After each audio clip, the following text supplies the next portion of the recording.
air conditions are working overtime so far this summer. We saw that with the first heat wave that we had last week, and temperatures are creeping up once again this weekend. Local 12's Tyler Madden talks with a local HVAC tech who's giving tips on how to keep your place cool this summer.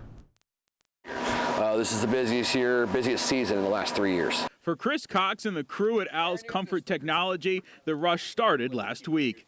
At as busy as they've gotten 30 calls a day, that's double what they normally see. The humidity is playing a major role in that, and it's hitting quickly.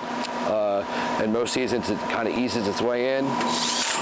We went out with Cox to a call in Mason at Robert Reed's house. Right now he's checking to make sure everything's the way it's supposed to be, and they'll clean the coils outside and stuff. Cox is seeing a common theme at most calls. Lack of routine maintenance is the #1 reason for breakdown right now. He's running into units covered in all kinds of debris. When you don't have a properly cleaned outdoor coil, your condenser coil or the evaporator coil or a dirty filter, it makes the system run harder than it needs to. I'm cleaning the condenser coil. It had a lot of debris on the outside of the coil. We clean these from the outside in, then the inside out, just with regular garden hose pressure water. He recommends everyone checks filters both inside and outside. Cox says manufacturers also recommend getting a unit serviced twice a year for the winter and summer months. In every home, you should have a filter inside, and you've got your condenser coil outside, which technically acts as a filter, but it should be sprayed out.